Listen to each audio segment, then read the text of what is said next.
রোদে দেওয়ার ঝামেলা ছাড়াই কাঁচা আমের এই আচারটি বানিয়ে রেখে দিন, 1 বছর পর্যন্ত নষ্ট হবে না। প্রথমে 1 কেজি আম নিয়ে খুব ভালো করে ধুয়ে খোসা ছাড়িয়ে নিতে হবে আর ছোট ছোট টুকরো করে কেটে নিতে হবে। আমগুলোকে আমি ছোট টুকরো করে কেটে নিয়েছি আর যে ভেতরে বীজটা ছিল বীজটা ফেলে দিয়েছি। এবারে এই আমগুলোকে রেখে দেব। আর এদিকে একটা কড়াই বসিয়ে দিলাম, এই কড়াইতে দিয়ে দিলাম 1.5 কাপ পরিমাণ জল। আর এই জলে দিয়ে দিচ্ছি গুড় আর চিনি। এই চিনি আর গুড়ের পরিমাণটা আম কতটা টক সেই হিসাব করে নিতে হবে।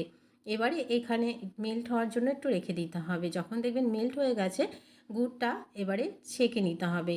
যদি ময়লা থাকে সেগুলো সরে যাবে। এবারে এদিকে একটা কড়াই বসিয়ে দিলাম, কড়াইতে একটা মশলা তৈরি করে নেব। গোটা জিরা, গোটা ধনে আর দিয়ে দিচ্ছি গোটা মৌরি আর 2-3টে শুকনো লঙ্কা দিয়ে হালকা একটু ভেজে গুঁড়ো করে নিতে হবে। আদা ভাঙা করে নিতে হবে। এবার এদিকে একটা কড়াই বসিয়ে দিলাম, কড়াইতে দিয়ে দিচ্ছি সরিষার তেল হাফ চামচ দিয়ে দিলাম পাঁচফোড়ন দিয়ে একটু ভেজে নিয়ে দিয়ে দিলাম আমগুলো একটু ভেজে নিয়ে দিয়ে দিচ্ছি পরিমাণ মতো লবণ, হলুদ গুঁড়ো আর কাশ্মীরি লাল লঙ্কার গুঁড়ো। আর যে চাশনিটা আমরা তৈরি করে রেখেছিলাম সেই চাশনিটা এখানে দিয়ে দিলাম। কিছুক্ষণ পর্যন্ত ফুটতে দিতে হবে ঢাকা দিয়ে। যখন দেখবেন আমগুলো খুব ভালোভাবে সেদ্ধ হয়ে গেছে, যে মশলাটা তৈরি করে রেখেছিলাম মশলাটা মিলিয়ে দিতে হবে। দেখুন একদমই ঘন হয়ে গেলে কাচের বয়মে স্টোর করে রেখে দিন, 1 বছর পর্যন্ত ভালো থাকবে।